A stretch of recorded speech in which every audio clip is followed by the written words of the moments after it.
All right, welcome to VMware Explorer 2024, day 3. Man, this has been, John, it's always great coming to VMware Explorer because, as we always say, we get to talk to the execs, we get to talk to product teams, we get to talk to customers, we get to talk to partners, and this week we've got some really good customers. We have, and it's been interesting because I've been talking to customers about some of their pain points, and not, more larger scale, weirder discussions, but like in infrastructure, what are the challenges in your data center? I've been asking people, what are your servers? What are they running? What is the load at? And, previous years, people complain about storage costs, or they're focused on CPUs or things like that, but memory costs are a recurring trend. A lot of people are memory bound, and, some of these beefy boy hosts are putting 50 grand of memory in a host. This is starting to add up. So it's interesting hearing how some of these customers are trying to address, and run more efficiently. Absolutely. And specifically around memory. Yes, and on that note, why don't we bring in our customer, Brandon Frost. He's a manager of virtual engineering at SS&C. Brandon, welcome. Thank you. Thanks for having me. How's your week been so far? It's been good. Busy. They don't tell you actually how much back and forth you have when you're doing a session. There's just we got to submit an edit.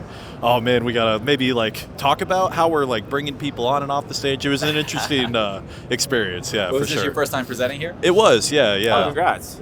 Yeah, thanks. Yeah, it was a good time. It was how'd fun. it go, by the way? I thought it went quite well. Everyone, my team gassed me up, of course. So, that's always nice. You're the boss, though, so of course they're going to say that. Yeah. What was the name of your session, by the way? We're going to leave links to it in the show notes. I know the topic was memory tiering, correct? Yeah. The full name of the session? As close as you can get. It was just look Brandon Frost on the content catalog. But go ahead. What is it? It was optimizing your server infrastructure with memory tiering. Okay. That's my best shot. Okay. No, that's good. Well, anytime timely, there's 7 words in a title, it's okay, what did marketing bolt on here? But Let's go for the highlights. It's definitely timely, right? With VMware Cloud Foundation 9, one of the big announcements around that was memory tiering. So give me a little bit of a synopsis. What's the pitch? So part of my session was really talking about how much memory you are not using, which is the shocking part. I showed a figure up there. We have we run a small, not small, private cloud for our internal and external customers. We had 861 terabytes of consumed memory. 80 of it is active. Oh my goodness. Yeah. So how much money is that? It's I don't want to know. I don't want anyone to find out. Well, but they might hear this. You're reminding me of a case many years ago. I was doing a storage migration, and it was this huge frame, and we did the migration. The old storage it was thick on thick on thick. We moved everything to thin on thin. We did a reclaim, and it was 10% of the new array ended up used. I remember the CIO closed the door and goes, "No one can find out how much we overbought."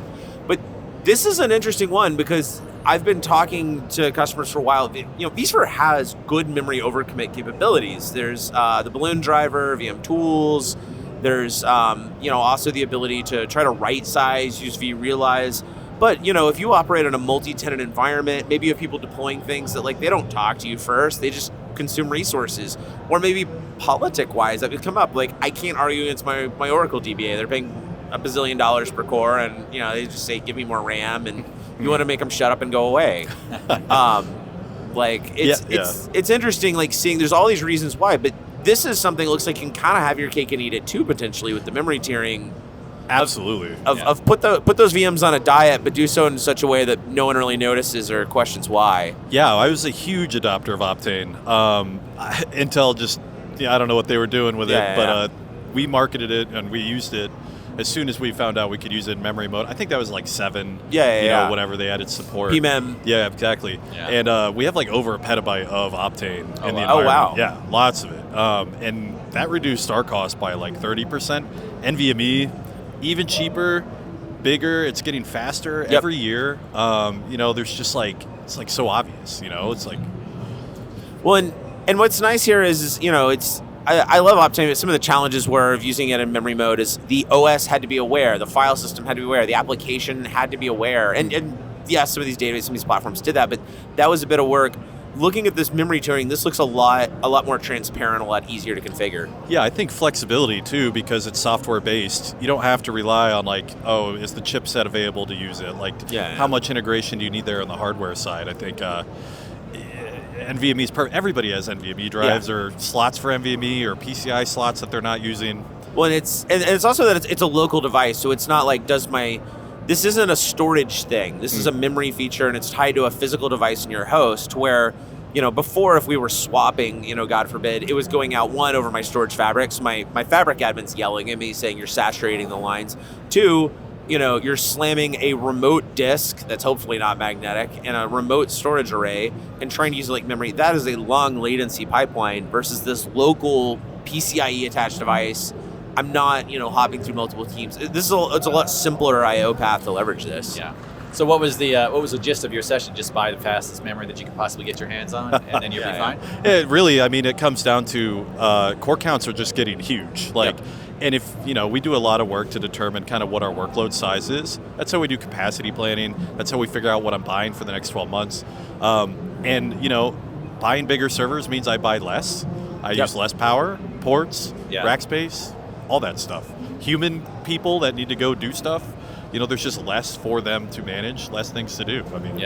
But you need more memory. So on the tiering that you've implemented, how much were you using? What were you testing? And how did you kind of come up with a testing plan to make sure you use this, but make sure it didn't cause problems or anything? Yeah, so are you talking about the 8 Update 3 NVMe tiering? Yeah. So we, with our environment, it's hard to get huge production, clusters and vCenters upgraded super fast, but we do have quite a few Update 3 vCenters out there that we have that are cloud-enabled, private cloud-enabled, let's say.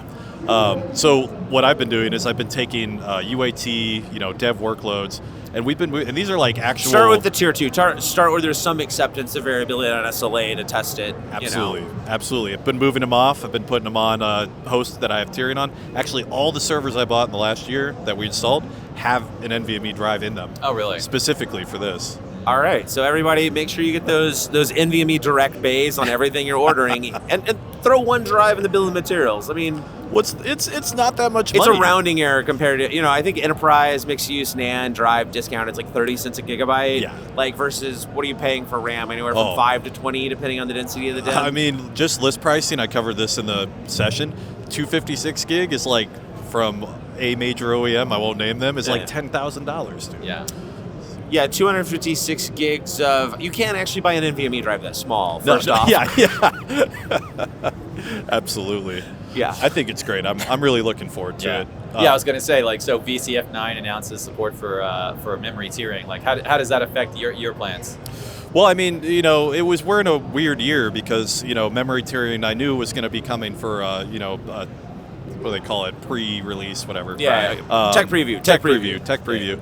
And Arvin and I have been talking, since last year, because I was like, yo, Project Capitola, where's it at? Yeah. Because it was radio silence. I don't know what was going on there for 2 years. Yeah. And we knew Optane was ending, and we were still buying a generation behind for the memory mode support. So this year, we had to buy full DIMM. We went to AMD, we got huge servers. I just put that extra drive in there in case, I could go from 4 terabytes maybe to 6, 7, and that's what I've been testing. Oh, wow. Yeah. So, yeah. Yeah, so right now I have a few deployed, the 4 terabytes of actual DRAM, but I'm augmenting that with 2 terabytes. Okay, so you're basically a 50% topper on top of that. Yeah, so pretty that's much. It's a good safe ratio to try this out with. Yeah, I think it's cool. And honestly, that 2 terabyte NVMe drive, it's not breaking the bank by any means. It is a fraction. It probably costs you less than one of those 256 gig DIMMs. Way less. And it's 10 times the size. So that is. And from a percentage, what is the performance increase you're seeing by using memory? Well, the great thing is at least the applications that I've put on there so far. These are some database stuff. People are doing UAT testing, like I mentioned. All the active memory is in DRAM. Yeah, so it's helping with the memory leaks, the non-active pages. So the net performance on that UAT test cycle isn't really changing. It didn't really change at all. It was I think I had, a terabyte or 2 of memory out there, and there was 30 gigs on the tier, but that's because all the memory that was being used in the test was active. It was active memory. So I was like, oh, this is perfect. Yeah, absolutely. So you're saving, tens of thousands of dollars per host, or just deploying fewer hosts, and it's still able to accomplish the same thing. Yeah, I think, one of the things I covered too is you have these, once you get to that size of server in your environment, you have all these people that run bare metal that are like, hey, got this really old, like 4-socket bare metal server that's always been too big to virtualize. Oh yeah, virtualize the it now. monster monolithic workload. Oh yeah. Get that one in the corner. Let's bring it. Yeah. I haven't seen it in 5 years, but let's move it. Yeah. I love that. So this has been your first VMware Explorer? No, I was here last year as well. Oh, okay. Yeah. So what was your takeaway this week? Customer talking to product teams, going to sessions. What's been your aha moment for the week? I think for me, one thing I do really appreciate post Broadcom is kind of the refocusing of products.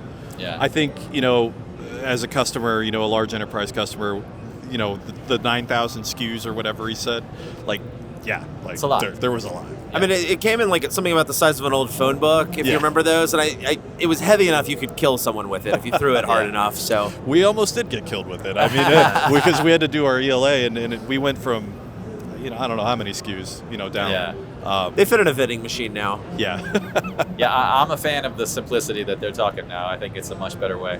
Yeah, also just focusing on, vSAN, vSphere, NSX, like those are your That's dudes. the core. Yeah. Absolutely. Yeah. That's your dudes. I like that. Let's I not need that abandon. t-shirt. Let's not abandon the things people love. Let's invest more in them and make them all better together. Exactly. Yeah. I love that. Well, Brandon, it's been great talking to you, man. I hope you enjoy the rest of your VMware Explorer and enjoy the rest of your week. Thank you very much, guys. It's been a pleasure.